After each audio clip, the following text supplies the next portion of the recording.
কুরবানি কুরবানি কুরবানি কুরবানি কুরবানি কুরবানি কুরবানি কুরবানি কুরবানি কুরবানি কুরবানি কুরবানি।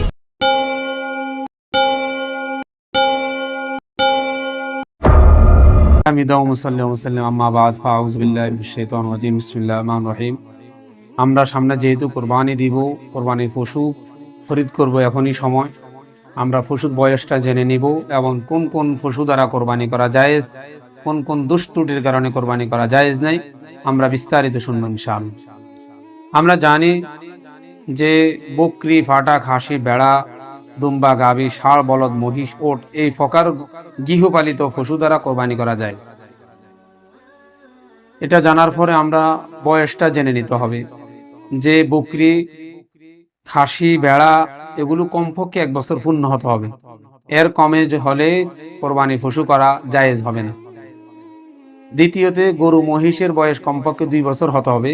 এর কমে যদি গরু, মহিষ দিয়ে আমরা কোরবানি করি তাহলে জায়েজ হবে না। তৃতীয়তে ওটের বয়স কমপক্ষে 5 বছর হতে হবে। এর কমে যদি হয় তাহলে আমাদের কোরবানি করা জায়েজ হবে না। যেহেতু আমাদের এই অঞ্চলে গরু দ্বারাই কোরবানি দেওয়া হয়, আমরা জিজ্ঞেস করে নিব গরুর বয়সটা কত।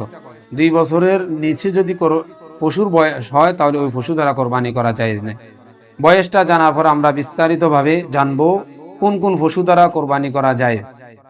ওট, গরু, দুম্বা, ছাগল, ভেড়া হলো কোরবানির পশু। এগুলো নর হোক মাদা হোক সবই এগুলো কোরবানি করা জায়েজ। মহিষ গরুর হুকুমের অন্তর্ভুক্ত। ঘোড়া এবং মুরগি দ্বারা কোরবানি করা হয় না। রাসূলুল্লাহ সাল্লাল্লাহু আলাইহি সাল্লাম থেকে ঘোড়া কোরবানির কোনো প্রমাণ পাওয়া যায় না। অনেকে ঘোড়ার কথা বলে। হরিণ এবং নীল গরু কোরবানি করা জায়েজ নেই। কোরবানি পশু শরীয়ত কর্তৃক নির্ধারিত বিষয়, এখানে কিয়াসের কোনো অবকাশ নেই। অনেকে তো মনে করতে পারে এটাও চতুষ্পদ জন্তু, এগুলা তারা কোরবানি করে, কিন্তু কোরআনে বা শরীয়তে এখানে কোনো কিয়াস চলবে না। আর শরীয়তের পক্ষ থেকে মাত্র 3 ধরনের পশু দ্বারা কোরবানির কথা বলা হয়েছে, যেটা শুরুতেই বললাম। 1 নম্বর ওট, 4 নর মাদা যেটাই হোক। 2 নম্বর খাসি, বকরি, ভেড়া, দুম্বা এটার কথা বলা হয়েছে 4 নর মাদা যেটাই হোক। 3 নম্বর গরু, মহিষ, 4 নর মাদা যেটাই হোক। এগুলো ছাড়া অন্য কোনো পশু দ্বারা কোরবানি করা জায়েজ নেই। এগুলো কোরবানি শুদ্ধ হওয়ার জন্য গৃহপালিত হতে হবে। এগুলোর ভিতরে আবার বন্য হলে কোরবানি হবে না। এই কথাগুলো কিফায়াতুল মুফতি 8 নম্বর খণ্ডে 189 পৃষ্ঠাতে রয়েছে। দ্বিতীয় একটি মাসালা, বিনা অনুমতিতে অন্যের ফসলের খেতে নিজের গরু ছেড়ে দেওয়া হারাম কাজ। তবে উক্ত গরু হারাম হয়ে যায় না, উক্ত গরু দ্বারাও কোরবানি করা জায়েজ। আমরা এই মাসালাটা ব্যাখ্যা করি, আমরা জানা উচিত। সেটা হলো যে আমি কোরবানির জন্য পশু খরিদ করে আরেকজনের খেতে ছেড়ে দিলাম, আরেকজনের জিনিস খাওয়ালাম, হারাম। কিন্তু কোরবানিটা হয়ে গেলেও কিন্তু হারাম কাজ করেছি, এটার জন্য আমার গুনাহ হবে। আরেকটি মাসালা, কোনো পশুর চামড়া ফুলে যাওয়ায় তাতে কোনো ক্ষত যদি না থাকে এবং অন্যান্য অঙ্গ ত্রুটিপূর্ণ না হলে পুড়ে যাওয়া স্থান পশম গজালে সেই পশু দ্বারাও কোরবানি করা জায়েজ। এটা ইমদাদুল ফতুয়া 3 নম্বর খণ্ড 597 পৃষ্ঠা আছে। পশম কর্তৃত পশু দ্বারা কোরবানি করা জায়েজ। কোরবানি পশু জবে করার জন্য শোয়ানোর সময় যদি কোনো ত্রুটি দেখা যায়, এই মাসালাটা খুবই গুরুত্বপূর্ণ। আমরা ত্রুটিটা হলো জবের আগ পর্যন্ত, জবে করার সময় জন্য যখন আমরা শোয়াবো সেই মুহূর্তে যদি এই গরু হস্তহস্তির কারণে যদি কোনো ত্রুটি হয়, সেই মুহূর্তে এটা দ্রষ্টব্য হবে না, সেই পশু দ্বারা কোরবানি করা জায়েজ। এই ফতুয়াটা আলমগিরিতে আছে 4 নম্বর খণ্ডে 81 নম্বর পৃষ্ঠা। কোরবানি পশু জবের করার জন্য শোয়ানোর আগেই আমরা ছুরিকে ভালোভাবে ধারিয়ে নিব। এইভাবে আমাদের অনেকগুলো মাসালা আছে এখানে, ফতুয়া কিতাব সহ, হাওলা সহ, সূত্র সহ এখানে আছে। ইনশাআল্লাহ সামনে আরো ধারাবাহিক বিস্তারিত আলোচনা হবে। এখানে আমরা যে বিস্তারিত আরেকটা কথা না বললেও নয়, যে বন্দা গরু পশু দ্বারা কোরবানি করার হুকুমটা কি। বন্দা পশুর দ্বারা কোরবানি করা জায়েজ, নিষেধ নেই, কেননা নিষিদ্ধ হওয়ার কোনো হুকুম এখানে নজরে পড়ে নেই। বন্দা হওয়ার কোরবানি পশুর জন্য কোনো ত্রুটি নয়, যেমন ত্রুটি নয় খাসি হওয়া, সঙ্গমে অক্ষম হওয়া। বন্দা পশু সাধারণত মোটা তাজা হয়ে থাকে, এগুলোর গোস্তের মান ভালো হয়ে থাকে। বয়স বেশি হওয়ার কারণে যদি বন্দা হয়ে থাকে তবুও তা দ্বারা কোরবানি করা জায়েজ। এই ফতুয়াটা হলো ফতুয়া রহিমিয়ার 2য় খণ্ডের 91 পৃষ্ঠাতে এই ফতুয়াটা আছে। এখন আমরা জানবো কোন কোন পশু দ্বারা কোরবানি করা জায়েজ নেই। নাক কাটা পশু দ্বারা কোরবানি করা জায়েজ নাই, ফতুয়া আলমগীরের 4 নম্বর খণ্ড 81 নম্বর পৃষ্ঠায় আছে।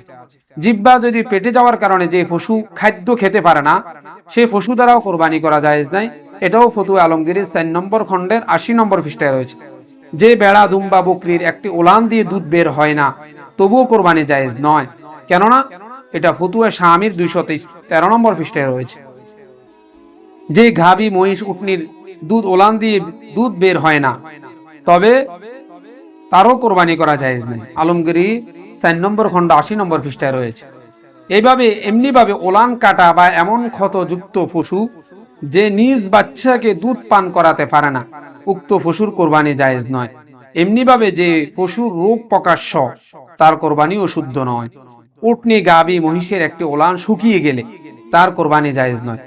তবে যদি উট দুটি ওলান শুকিয়ে যায় বা ফেটে যায়, তাহলে কোরবানি করা জায়েজ নয়। কিফায়াতুল মুফতি 8 নং খণ্ড 187 নম্বর পৃষ্ঠায় মাসালাটা বিস্তারিত আছে। খুনসা, আমরা যেটারে খুনসা বলি, আমাদের মানব জাতির ভিতরেও খুনসা আছে, আমরা যেটারে হিজড়া বলি, নর বা মাদা কোনোটাই নয়, এমন পশু দ্বারাও কোরবানি করা জায়েজ নয়। এখন প্রশ্ন, এই সমস্ত পশুগুলো কি করবে? এগুলো অন্য সময় যে ত্রুটিযুক্ত, এগুলো অন্য সময় বিয়ের অনুষ্ঠানে বা অন্য কোনো অনুষ্ঠানে আমরা এগুলো ব্যবহার করতে পারবো। সারা বছরই তো মানুষ গোস্ত খায়, তাহলে ত্রুটিযুক্ত এই সমস্ত পশু দ্বারা কোরবানি হবে না, ত্রুটি মুক্ত হতে হবে। ত্রুটিপূর্ণ পশু দ্বারা কোরবানি করা যায় না। তবে জবাই কালে, যেটা ইতিপূর্ব আবার বলেছিলাম, আবারও বলি, এটা গুরুত্বপূর্ণ, জবাই কালে যদি চটপট করার সময় কোনো রকম ত্রুটি যুক্ত হয়ে যায়, তাহলে কোনো অসুবিধা নাই। এইভাবে বিশদ আলোচনা রয়েছে। আরো বিস্তারিত আমরা যদি আরো জানতে চাই, তাহলে আমরা বিস্তারিত ইনশাল্লাহ আমরা জানার জন্য আপনাদেরকে সহজের জন্য আমরা বলবো এই কিতাবটা নিতে পারেন, মাসাইলে ঈদ ও কোরবানি আকিকা সহ মাওলানা রাফাত কাসিমি, এটা থেকে আমরা বিস্তারিত জানতে পারবো। এখন সংক্ষেপে যেগুলো গুরুত্বপূর্ণ এই মাসালাগুলা বলেছি, আমরা প্রত্যেকে এই মাসালাগুলা জেনে পশু খরিদ করব এবং পশুর দুষ্টুটিগুলো দেখে আমরা কোরবানি করব। আল্লাহ পাক আমাদের প্রত্যেককে আমল করার তৌফিক দান করুন।